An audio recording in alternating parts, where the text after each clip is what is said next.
রাজ্যে পালাবদলের পর থেকেই দিকে দিকে জনরোষের শিকার হচ্ছেন তৃণমূল নেতাকর্মীরা, কিন্তু কর্মীদের পাশে দাঁড়ানোর কোনো লোক নেই। গোষ্ঠীদ্বন্দ্বের জেরবার তৃণমূল এখন নিজেদের জায়গা ঠিক করতে ব্যস্ত।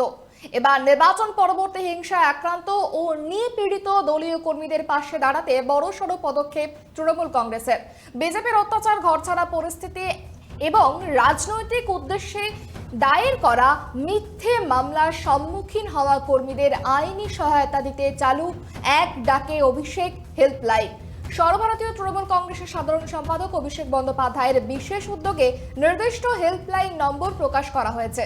প্রতিদিন সকাল 9টা থেকে সন্ধ্যা 6টা পর্যন্ত খোলা থাকবে হেল্পলাইন নম্বর।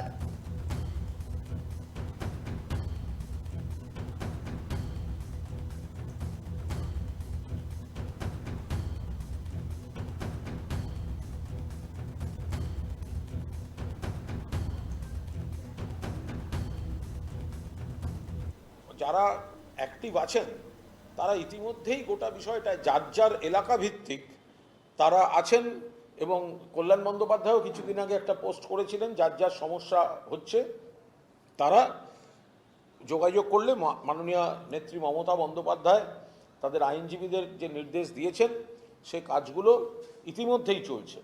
ফলে অভিষেক যে এক ডাকে অভিষেক বলে যেটা শুনেছি, আমি এখনো বিস্তারিত আমি জানি না, আমি আপনাদের কাছ থেকে শুনেছি আর আমি একটা জাস্ট স্টিকার দেখেছি।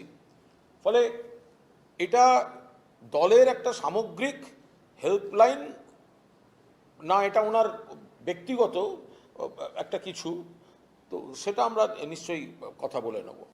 যারা অ্যাক্টিভ আছেন তারা ইতিমধ্যেই গোটা বিষয়টায় যার যার এলাকা ভিত্তিক তারা আছেন, এবং কল্যাণ বন্দ্যোপাধ্যায়ও কিছুদিন আগে একটা পোস্ট করেছিলেন, যার যার সমস্যা হচ্ছে তারা যোগাযোগ করলে মাননীয় নেত্রী মমতা বন্দ্যোপাধ্যায় তাদের আইনজীবীদের যে নির্দেশ দিয়েছেন সে কাজগুলো ইতিমধ্যেই চলছে।